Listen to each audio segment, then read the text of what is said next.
thank you all for coming out here tonight to course selection night. It's hard to believe, but your high school student, well, not your high school student yet, your almost high school student is in the process of selecting classes for the next 4 years. And, you know, June 2029 is going to be here a lot faster than any of us want to admit, because I'm sure it felt like you blinked and, you know, they were this big, and now here we are.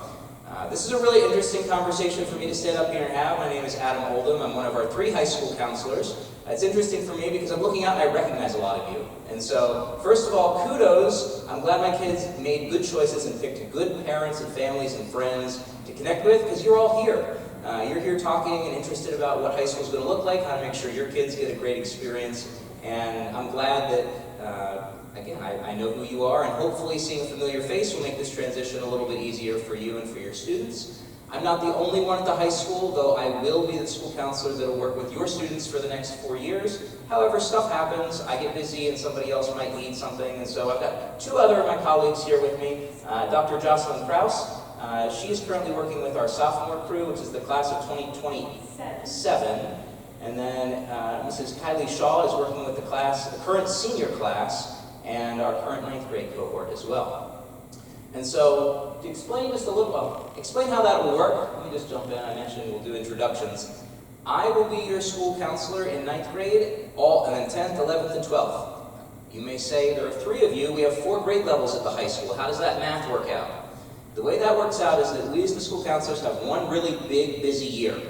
And next year is my really big, busy year. And so I'll be helping our 9th graders transition up to the high school, and I'll be helping our seniors prepare to transition out.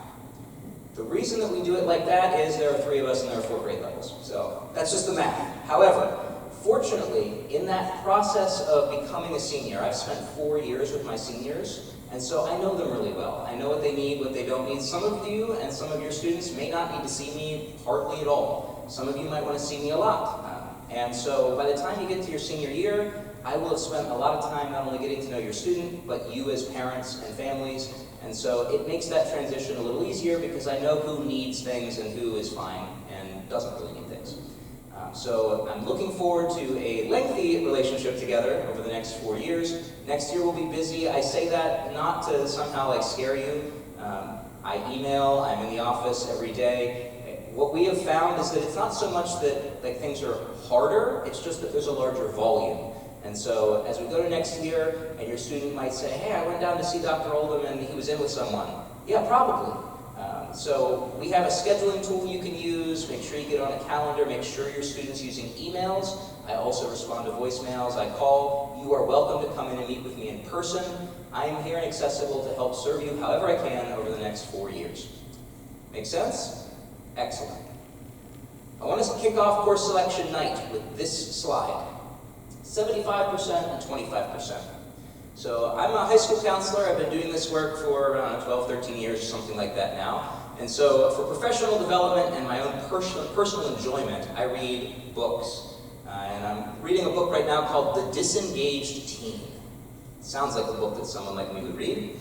And why am I bringing this up to you? Well, it's to confirm something we probably know. So 75%. If you were to ask a 3rd grader, do you like school? 75% of 3rd graders are going to tell you they love school. They love their teacher, they love their activities, they love all the fun stuff they get to go do. And the other 25% probably wouldn't say love. Most of them would probably say, oh yeah, I like it, it's okay. You know, very few elementary school students outwardly dislike school. 25%. This book has researched, lots of teens, lots of kids all across the United States. And so we know that everywhere in the United States, 3rd graders love school. When you get to 10th grade, and you ask 10th graders, hey, how many of you love school? That number drops down to 25%. And you might say, well, what happened? What's different from 3rd grade to 10th grade? Well, lots of things. You've watched your little person grow up into the 8th grader that they are now. They'll continue to grow, and the world becomes more complicated in a lot of different ways. We're going to talk about some really cool opportunities you'll have here at the high school tonight, but it becomes more complicated in that you need to start figuring things out and committing to activities, trying things, learning to engage. Engagement comes easy when we're little. It becomes more complicated as we get older because it takes time, it takes energy, it takes investment. And so one of the solutions to this dilemma of 25% we love school is engagement. We're going to talk about course selection tonight as a way to make school meaningful for you as an 8th grader if you're here as a student, and for you as parents. Course selection is a great way to help your student plug into school, but it is not the only way to plug in at Big Spring. I'm very grateful for the numerous activities we have. We've got all kinds of athletic activities we do. We've got music. The musical's getting ready to go on at the high school. Highly encourage you to check that out. We have a whole bunch of clubs and activities at the high school. So if you're into Dungeons and Dragons or board games, you want to play with some friends, you can do that. I even have a group of students right now in my junior cohort that didn't really feel like they fit into any of the boxes of club or sport or music, and so they created their own little community. I don't really know how to describe it other than that. And they get together, they have a constitution and bylaws, so they're those kind of kids.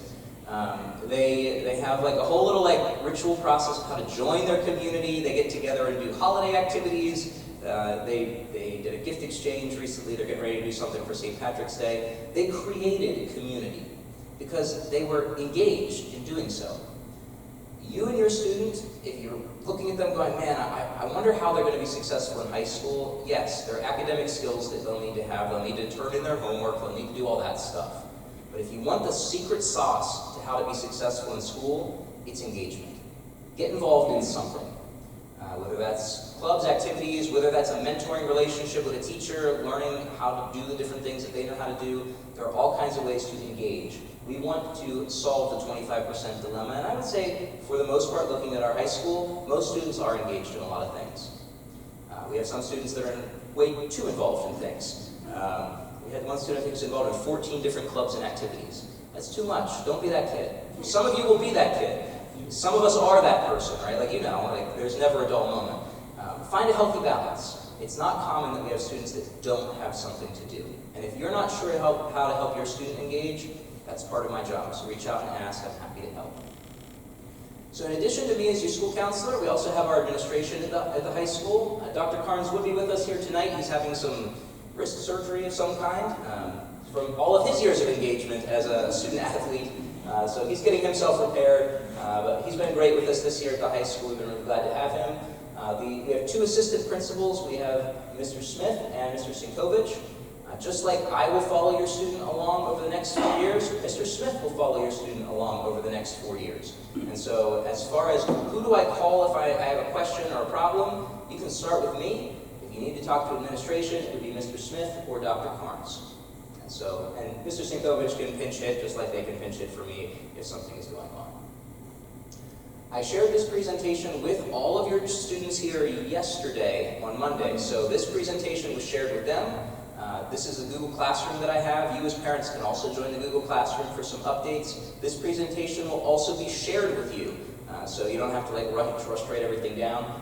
This presentation is also being recorded as long as we got the camcorder working properly, because we're using a camcorder back there. So the link for this presentation will be posted, and again, you can always reach out if you have questions. But over the next 4 years, I'll post information in the Google Classroom. Your students should be very familiar with how Google works. We've been using it as part of classroom activities here for a very long time. So, high school, how does it work? How does it function? I got a great email from a student right after I presented here yesterday. They reached out and said, hey, so I've signed up for a class. When do I get the credit? I'm like, when do you get the credit for the class? Well, you have to finish the class to earn the credit. And that's something that sounds really common sense to me, but again, that's not how elementary school works, it's not how middle school works. And so when we get to high school, it comes down to earning credits. Your students will take classes at the high school that will be operated in one of a couple of ways. Most of our classes at the high school are semester block periods, which means you'll have your English class, for example, for a whole semester, which is like August to January or January to June. And those periods are about 75 minutes long. And so you have block periods for half of the year. You'll complete 1 credit of your English class in the fall. So we have semester blocks. We also have skinny classes. Skinnies are like a half block. So that's a class that meets for the whole year.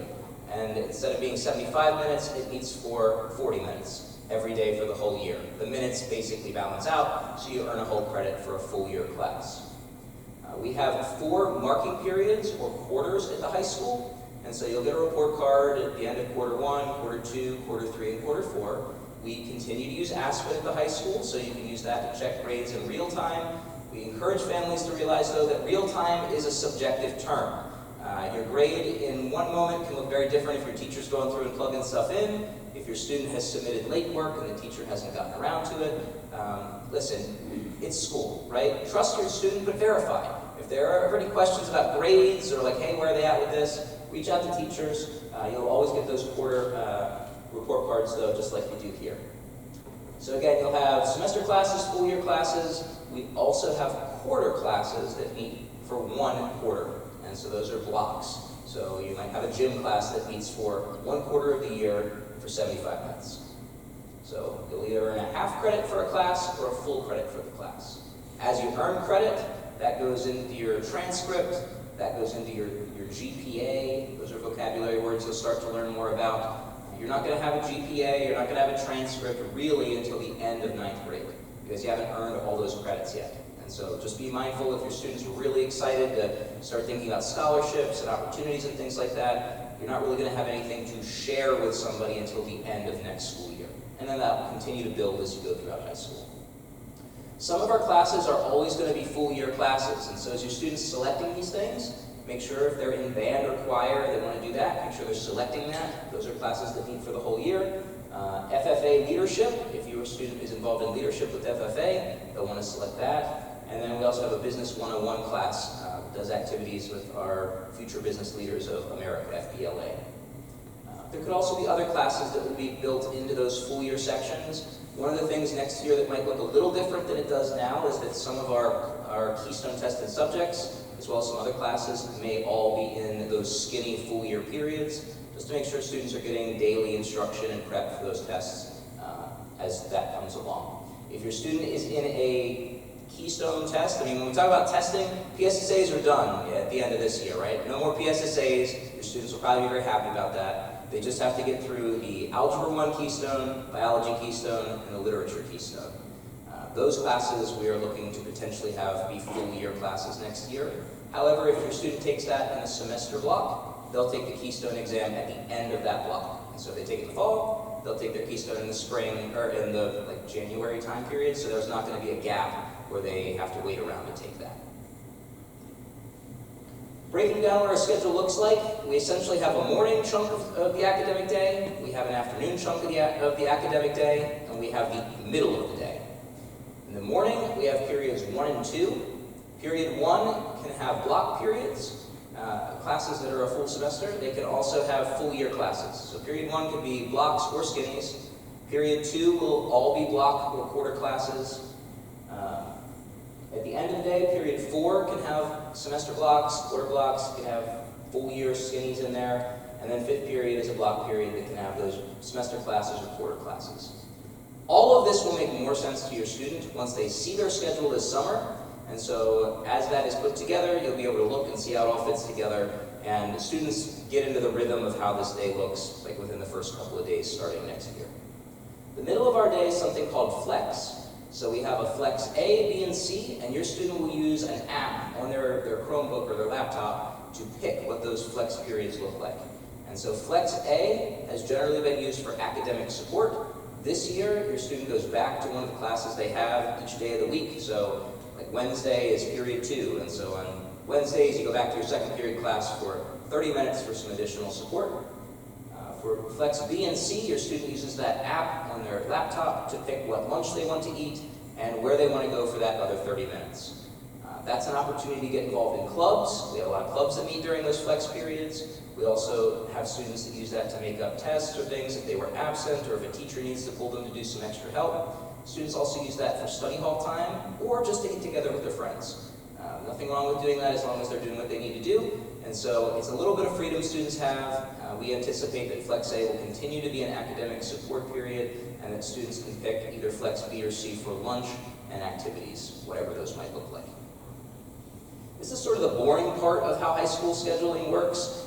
Are there any questions about this? And we can ask questions as we go, as I throw stuff out to you. All right. We have some resources that I believe are currently already available to your students, and so if you want to see our course selection guide, which has every class we offer at the high school, we have a Google Drive that all of your students have called Course Selection and Graduation Planning. So we will be sharing that link to this folder as well with this presentation, so you can read the course description guide. We also have our diploma tracking sheet in there, so you can see what graduation requirements are. We have some information about career pathways, because again, the classes you pick can help you learn about the world of work and decide maybe what you want to do or what you don't want to do. All that information is in this drive, and so we encourage you to take a look at that.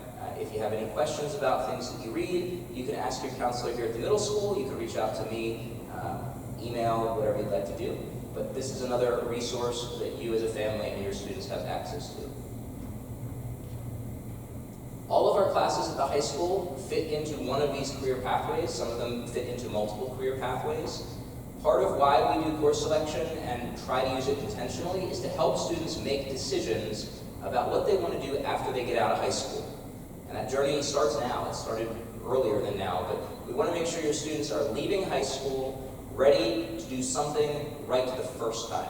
Life happens, we all make changes, and things can be different as we go along and get older, but we don't want students graduating and going off and wasting time or money, whether that's they go to college and don't ultimately need a degree to do the job they end up getting, whether it's they probably should have jumped into college right away if they knew they needed that, and they could have access to scholarships and financial aid. We want to make sure that whatever your student's pathway is, they're lined up and ready to do that day one after they graduate, and our course selection is a great way to make some of those decisions. Some examples of this. I have a lot of students who come up to high school, and next year as I'm meeting with your students and talking to them about what their future goals and dreams are, will tell me, I want to be a doctor. And I'll say, that's great. Why don't you try, as you go through high school, taking our anatomy class? And they'll say, okay. And I'll have students take anatomy, and some absolutely love it. They think it's super cool. They love learning about the different parts of the body, and there are like a million parts of the body, and so they love learning about how ligaments and muscles and bones all work together. I have a whole other set of students who will take that class and come and they'll say, that was absolutely disgusting. I hated dissecting things, and there's no way I can remember all of this information. Like, it just wasn't interesting. Great. Do you know how much money it costs your student to take anatomy and physiology? I mean, nothing. It costs your tax dollars, but it costs your student nothing. So they get a chance to try something out, see if it makes sense for them, and sometimes it is very distinct like that. We'll have students go in and say, I definitely want to do this, or I don't want to do that. Physics is another good example of that. We'll have students that are like, yeah, I want to do physics because I heard it's interesting, but I'm not good at math, and I don't know. They get into the class and they have their whole world opened up to engineering and STEM and things that they hadn't really considered before. And so we have classes in the arts and communications pathway. If your student's a musician or really into graphics and creativity, we have lots of classes that can connect them with that. We have lots of business and computer science options for students. Engineering and industrial technology. This is a good pathway for students who aren't really sure what they want to do. Maybe they've said engineering for a long time because that sounds great, but really they're like a hands-on, let me go build something or let me rip something apart. We have classes that can help your students learn to design bridges, and we have classes that can help your students learn to rip stuff apart and build it and put it together. So we have pathways and courses and opportunities for everybody to try different things out. So if you already kind of know what you want to do, this will be one of the questions I'll ask your son or daughter when they come up next year. This helps me advise them more effectively, and if you're sitting with your son or daughter now going, hey, what classes should you pick? Talking about what they're thinking about doing for work or after they graduate is a great starting conversation piece. I've mentioned that I meet with your son and daughter every year of high school. I will guarantee to meet with your son or daughter once in the fall and once in the spring, at a bare minimum. That's my agenda, that's what I bring and say, this is what you need to do. In the fall, it's a check-in. I get to see, hey, how was your summer? How's school going so far? Because usually these are happening mid to end of September, October. You need anything? What kind of things are you involved in? Just an annual check-in to see, make sure school is going well. And then in the spring, we get together again to do this. This will be the first of several course selection processes your son or daughter will go through. And so we not only pick classes, We meet with every single one of our students at the high school each year to make sure their requests look accurate, to make sure they're checking all the graduation requirement boxes, and to make sure they're aware of all the different opportunities that are available to them year to year. We really try to encourage engagement. It's easy to just go through and check the boxes, and so we really try to force some face time into this process. Beyond that, the sky's the limit. If your student, son or daughter, wants to come down and talk to me more, that's great. If you want to come in and visit and talk with me together with your son or daughter, they probably will roll their eyes at that idea, but I'm totally open to that too. And it happens all the time. So you won't be weird if you reach out and say, hey, can I come in and talk to you about something? It happens every day, all the time. We're here to help make your Big Spring experience the best it can be. So, as far as that course selection guide, this is what it looks like on the inside. So every course is listed, description of what the course is, what career pathway it falls into. We also have something called competencies I'll talk about in a minute. That's graduation requirement stuff. And then how many credits that class is worth. And so as far as that information you can read about or just vocabulary in general, there are 3 big buckets of graduation requirements you need to be aware of. So by the end of high school, your son or daughter needs to make sure they've checked all the boxes in these 3 areas. One is core credits. We've all been through school. You got to take English, math, science, and social studies, right? You got to make sure that students are taking the core required courses that Pennsylvania and Big Spring need them to take. We also have something called competencies at the high school. This is designed to help students have a well-rounded education. And so, for example, all of our students take at least one arts and humanities related class by the time they graduate. Some of your students will say, sign me up for everything. I love art, I love music, that's awesome. Others will say, I hate that, and I'm going to do everything I can actively do to avoid it and push it off into the last possible second of my senior year.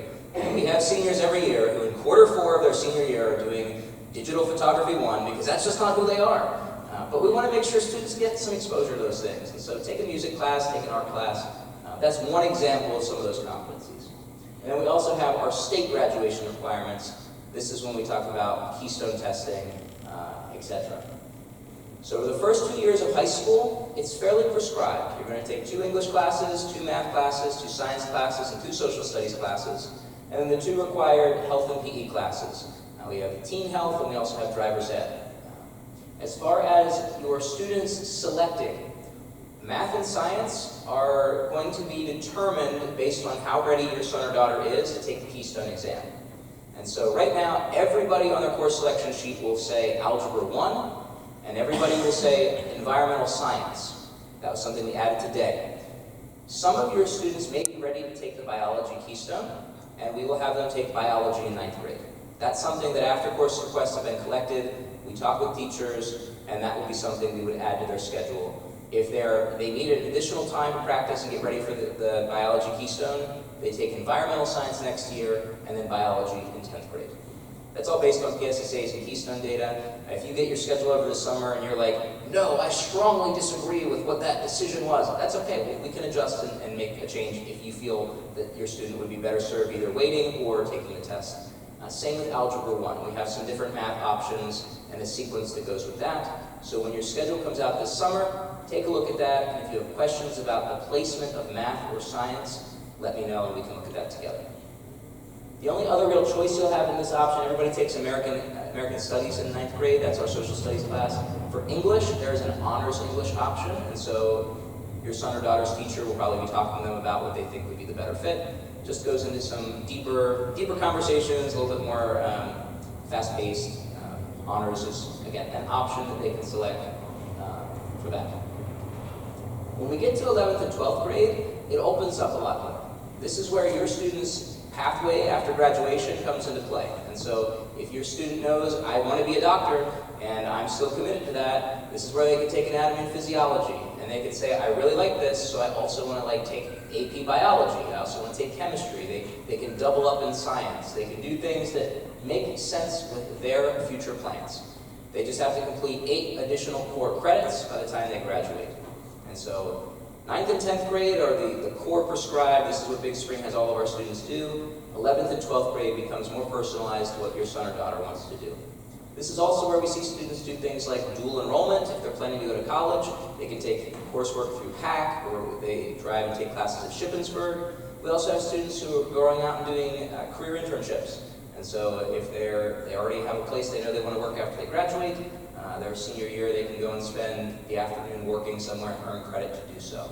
And that can count for core credit. So high school becomes more personalized the further along you go. Just keep that in mind, lots more opportunities junior and senior year. Those competencies I mentioned, arts and humanities is the easiest one to explain, but we also have a communications competency, project-based learning, and digital literacy.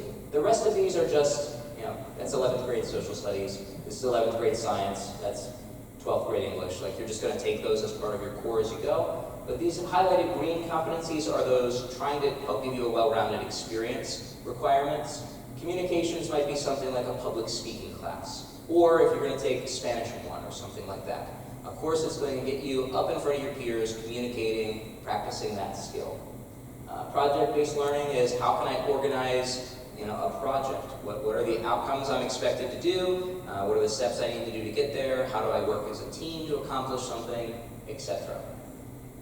All of this is stuff that I keep track of, and I create a personalized diploma tracking sheet for every one of your students. So if at any point in time you want to see that, or you want me to share that with you, I keep track of that in real time. So if at any point your student isn't sure where they sit in terms of graduation, right now everybody's where they need to be. There's no stress, right? Because everybody's like starting fresh when we get to high school. But as we get to the end of 9th grade and into 10th grade, there may be questions about this. I keep track of it. You don't need to stress about it because it's all something I do. However, that information is yours, and I'm happy to share that. Graduation requirements. As I said, we have the state Keystone tests. Those are the 3 exams similar to PSSAs that you'll need to take. We have multiple pathways that your student can do to satisfy this state checkbox. The easiest way is to pass all 3 Keystone exams. If you pass Algebra 1, Biology, and Literature Keystone, cool, check. You've done what the state asked you to do. If you don't pass them all though, what do we do then? Well, there are a number of things we at Big Spring do because the state has said not every student is going to be a great test taker, and we respect that.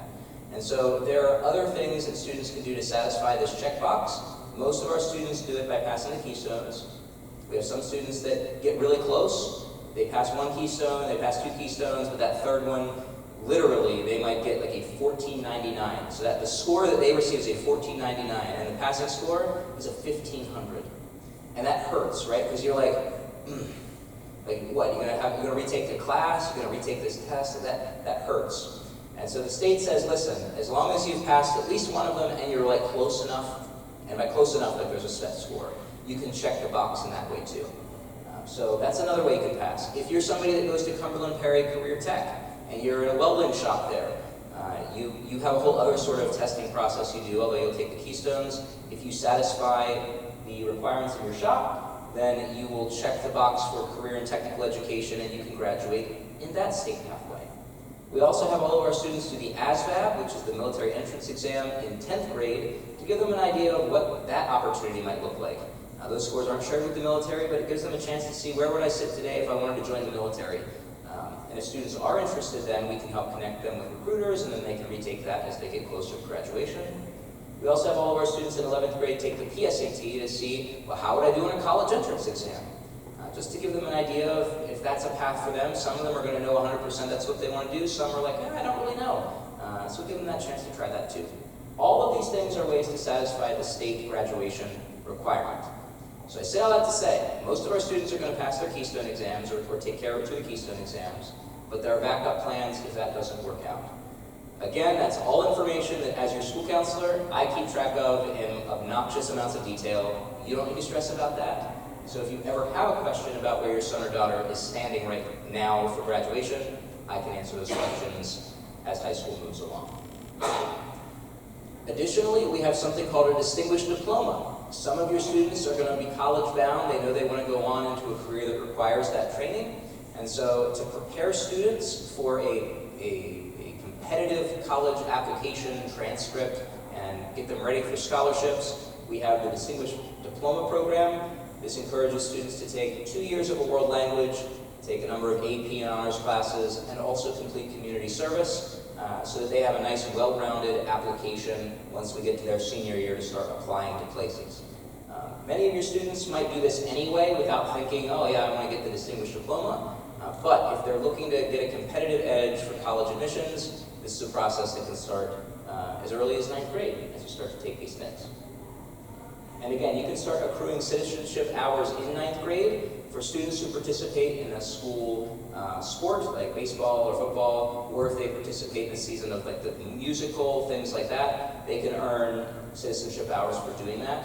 So again, something we keep track of, not something you need to keep track of. That's Distinguished Diploma. We've gone through a lot of stuff about credits, about diploma tracking, about state graduation requirements, then this Distinguished Diploma thing. Questions from anybody about any of those things that I've just mentioned?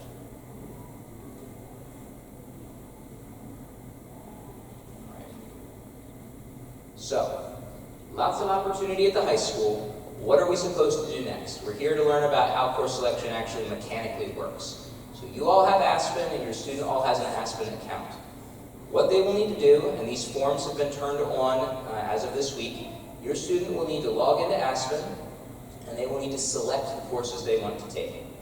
So you'll log into Aspen, you'll go to the My Info tab and select Requests. You'll need to select 8 credits worth of primary requests. Those are the 8 credits that you want to take next year for your high school schedule. And then you'll also select some alternates. Alternates are those classes that you're like okay taking, and you don't want to randomly be assigned to something. Trust me, nobody wants to randomly assign anyone to anything. And I will promise you this, your son or daughter will schedule their classes right now. And at some point, one of your children, next October, is going to come to me and say, why did you put me in this class? I don't understand. Why did you do this to me? And I'm going to say, I got seniors and 9th graders. I haven't got time to sit about thinking of putting you in a class. Open up Aspen, and I will see that you have, in fact, selected this class. Right? So here's what I will say. We want to make sure that this is done right the first time. Plug in the stuff, look, life happens, things change. What seemed like a good idea right now might change when we get to August. We're available all summer long. If you want to come and make a schedule change or something like that, email. We'll have posted days that we're in the office. Let us know if you need to make changes to your schedule, but it's a lot easier if you just put in what you want the first time, and I have no motivation to change or put you in something you don't want to take. So please take it seriously, do it right the first time, and if it doesn't look right or you have questions, come and talk to me after the fact. So again, My Info is that top tab you'll click, and then down here you'll click this request button. And so this is what it looks like. You'll click this select button here, and then a box will pop up and you'll click, I want to do Honors English 9, or I want to do English 9, I want to do American Studies. As far as those core classes, those are all there at the top. Down here at the bottom are our elective classes. So we have art, business, music, science, those different things. You want to make sure that you click enough options so you have 8 total credits for primary requests. Make sense? Please. We have a lot of classes available. The mic, please. Thank you. We have a ton of classes available at the high school. So when you're in a screen, pay attention. There might be an arrow that takes you to another screen. So if you are in the Ag department, the Ag department has a ton of classes available. You might have to click that little arrow to make sure you're seeing all of the classes. And if you are in the course selection guide and you're like, I don't see this class, 90% of the time is because you didn't click the arrow, and the arrow isn't. It's smaller than I would like it to be and more tucked away than I want it to be. But I'm telling you it's there. So pay attention to that. Yes, that's a really good point. And it also depends on what browser you're using. So if your son or daughter is looking at their phone, sometimes things don't display like they would if they're doing it on a laptop. It could just be because I'm older, but stuff like this feels like something you should do on a laptop. I'm sure you can also do this on your phone, which you can, but to make sure you can see all the options, make sure you're clicking the arrows. Because again, some of our elective options, we actually have a lot of things that 9th graders can take. So whatever that thing is that you're interested in, make sure you select, engage a little bit, give it a try. So that's primary requests. Your alternates are going to look basically the same, only instead of saying primary requests here at the top, it's going to say alternate requests on that screen. Same deal, you'll select classes there, put stuff in, and then down here there's this notes for counselor box. If you put stuff in there that you think is important for me to know, I will read it. And so it can be something as broad as, hey, I know that I do better in math if I have it in the afternoon. Is there any way you could try to put my math class in the afternoon? Yes, I'll do my best. As I'm going through and reading these requests, I'll try my best to make that what you get. If you really realize that having all of your core classes at once is helpful because you know what, your spring schedule is really busy, so if you can pack my fall schedule, because I play softball in the spring, it'd be really helpful. Cool, put it up there. I will do my best to honor that request. So if there are any notes like that that are helpful, if you're in FFA or something like that, and you'll say, hey, I'm in FFA, can you please make sure I get an ag class? Even if you request it, you can put something like that there. If you just have a question that you want me to respond to, you can put it in there. I do read those. I do make sure that I honor the requests that I can. And if for some reason, over the summer, you get your schedule and you say, hey, wait a minute, I said I wanted math in the afternoon. Why didn't you honor my request? Just email me and I can look at that. Schedules are able to be changed right up until the first day of school. And really, even as the school year goes, if you're looking at your schedule, it's September, October, you want to look at the spring semester, maybe change something quarter 4, we're generally going to make schedule changes as makes sense. So nothing's locked in stone, though, once day 1 starts, and once we're like 2 or 3 weeks into a class, you're pretty much in that class. So ask ahead, make notes, communicate. I'm not a mind reader. The more information I have about what you or your son or daughter want, the better I can help make that happen. Some frequently asked questions we have. So we actually had a question in the back before we got started about Cumberland Perry Career and Technical Center. Big Spring has a long-standing tradition of highlighting the value of career and technical education. Every year we have well over 100 students hop on the bus every morning and drive up to Mechanicsburg to take shops in welding and culinary arts and all the good stuff that Cumberland Perry offers. We do have some 9th grade students that go.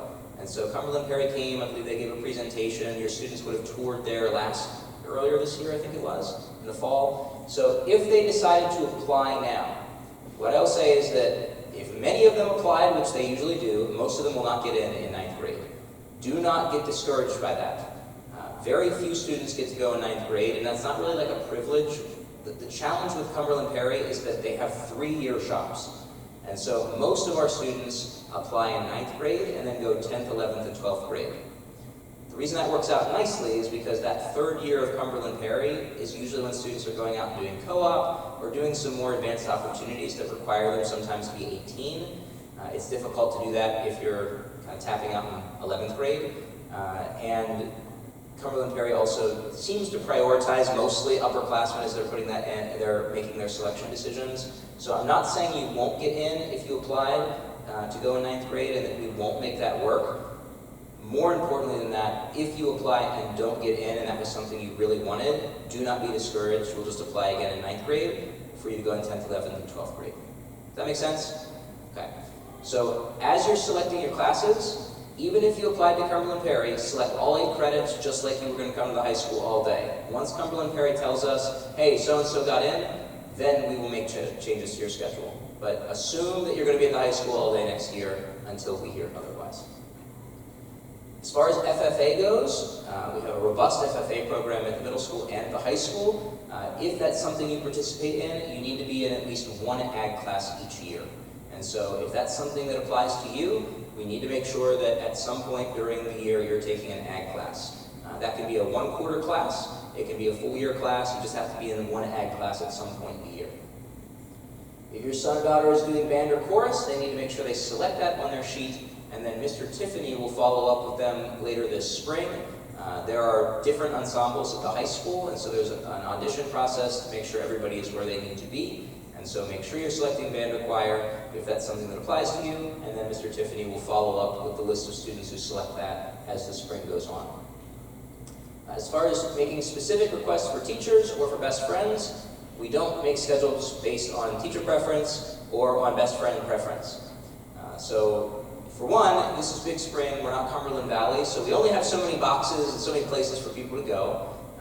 If you have concerns about, well, but I heard this about so-and-so teacher, and they're the worst, or they're the best, or whatever, and I really have to be in their class, or I want to avoid them. Listen, we've all been doing this business long enough to know that every teacher has their lovers, every teacher has their haters, and the ones that you think you've heard all the horror stories about are sometimes the complete opposite for a whole other group of students that you're students to start friends with, or that maybe you don't know. So what I say to that is this. We don't make those schedule change requests on that. However, if you get to the high school next year and you're having a problem with a teacher, reach out and let me know that, or your student come talk to me. I'm not a teacher supervisor, but we can connect you with Mr. Smith and they can help navigate any challenges that might arise. I would say that for the most part, if there's a teacher conflict with a student, we're generally able to navigate those things. And so we don't make the schedule changes based on that. However, if there are problems, we do address them and are happy to hear you out. As far as best friends go, listen, I'll tell you the same thing I told your children here yesterday. What might seem like it's going to last forever right now will inevitably not always work out that way. And so what seems great, like, we need to take every class together because we're best buddies, or, we're so in love, may feel great now. But the summer's going to come and go. And when we get to October, suddenly now every class together feels really different than it felt before. And so inevitably your students will maneuver and manipulate and do it anyway. This is what they do. But we say as a general rule, please do not make decisions based on that. We want to make sure that you're getting the education that you need. We also respect that school is about connecting with your peers and all that, so that's fine. But don't make big decisions based on this, because when we get to like October and you're saying, listen, Algebra 1 is hard enough, I feel really uncomfortable because now I'm sitting next to my ex, or they're in the room and this is weird, we're not going to be able to change that for you. And so keep that in mind. If your son or daughter's going like, no, I'd never do that, that's not me, make sure you're having those conversations just in case. An additional support we have at the high school, just like you'll have me for the next 4 years, just like you'll have Mr. Smith for the next 4 years, you'll also have a teacher advisor for the next 4 years. So all of our 8th graders, at some point, they'll be assigned to a high school advisor. Right now, our advisors meet with our students every day of the week for about 15 minutes. We do announcements during that period, we do activities during that period, and so they will be with that same teacher and the same small little pod of students that they'll go the next 4 years together with to just build a sense of community and connection at the high school. So students be on the lookout. We'll probably help assign those things here later in the spring. Last year we did like a survey to try to pair you with teachers that had common interests. In previous years we've done it alphabetically, it's just kind of random. I'm not exactly sure what the decision has been on how that will be assigned for next year, but that adult will follow your son or daughter the next 4 years as well. And that's another set of eyes on grades and on behavior and on peer groups and those sorts of things to make sure that they're getting a good experience here. Yes, you can have a backpack. You can also have a locker. We do not automatically assign lockers because most students don't use them. Do we have classes with students in other grades? As far as 9th and 10th grade core classes go, probably not. You'll mostly be with your 9th grade classmates in English. You'll be with your 9th grade classmates in American Studies, Social Studies. Your elective classes, that might look a little different. And so if you decide to take Fish and Wildlife Management, you might be in there with an upperclassman. If you're taking band or choir, you're going to be in there with other grade levels as well. That has generally not been a complaint that I hear here, like, oh man, but the older kids are going to be mean to the younger kids. That's not generally the sort of stuff we hear, at least in classes. As far as like our seniors mean to 9th graders, I mean, what we encourage students to remember is, look, like, I don't know, like, you know how it is, like when you're young and you think you know everything, and the world kind of is right here around you and you're in a bubble. Whenever you get older, you look down at younger people and you're like, how do they not see outside of this bubble? And that's what upperclassmen are going to see. So if you and your buddies are walking in a hallway and there are like 4 of you in a row, and you're holding up traffic because you're not aware of the fact that there's like a whole like hallway of people trying to get around you, yeah, you might get a mean comment. Just going to say that. Be mindful of your behavior. We do not generally see that happening a lot. Obviously, you hear a lot about things like bullying in schools and whatnot. I would say that in general, we don't have a massive problem with that at the high school, contrary to just media and things like that. However, it is an adjustment. High school is going to be different than middle school. Some things we feel different. Like here at the middle school, your students can't have their phones out, right? Like that's like a very hard and fast rule. The high school, there's a little bit more flexibility with that. And again, sometimes that's great, and sometimes it creates just new things they have to learn to navigate. They have a little bit more freedom where they get to go. They can pick their flex period. They can eat in the cafeteria. They can eat upstairs in the library. With that freedom comes the I need to learn how to manage myself learning curve. And so it's not so much that we have like issues with upperclassmen picking or bullying, it's just how do I learn how to be more independent without, I don't know, being annoying and obnoxious, right? You'll figure it out.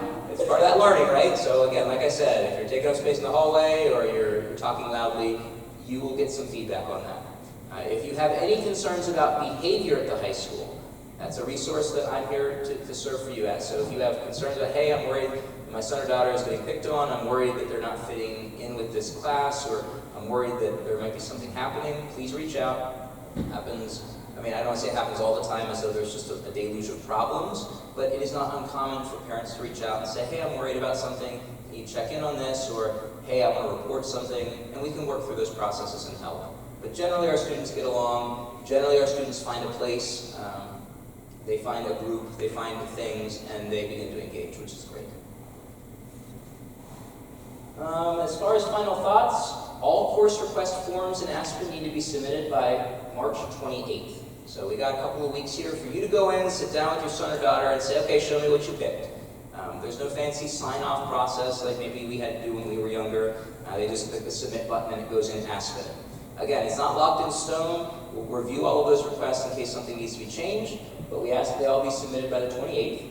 I will be coming back to the middle school on Friday, and there's going to be a schedule for your students' classes to come down if they have questions or they want to help look through options.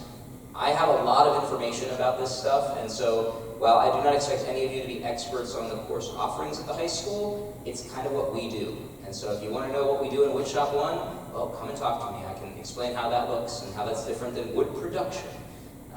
This is the time to ask lots of questions. And I've been very proud of this 8th grade cohort because I've already started getting emails from your sons and daughters asking all kinds of interesting questions. So I'll be here on Friday. And again, to all of you as well, if any of you as parents have questions, please reach out and let me know. I'm happy to answer them too. Schedules will not be available by the end of the school year, so if you're hoping, oh, will it come out with a report card at the end? No, we'll likely release these in July, I think is probably the target right now. And so you'll get a chance to see that. There'll be an announcement so you can log in and see it. And then if there are any changes or adjustments, I'm telling you there was no personal affront that I don't understand why you put math in the morning, I said the afternoon, or why didn't you put me in Spanish, or why didn't you put me in French? Listen, we're available, come and ask the questions, we'll get you set and squared away for day 1 of school. That's my email address right there, you can reach out, and I'm happy to engage. So that's a lot of information that I've given you now. There are also going to be links and things that we'll share with you afterward, but what questions might you have about high school and what that transition is going to look like? And, no, just resting? Just resting.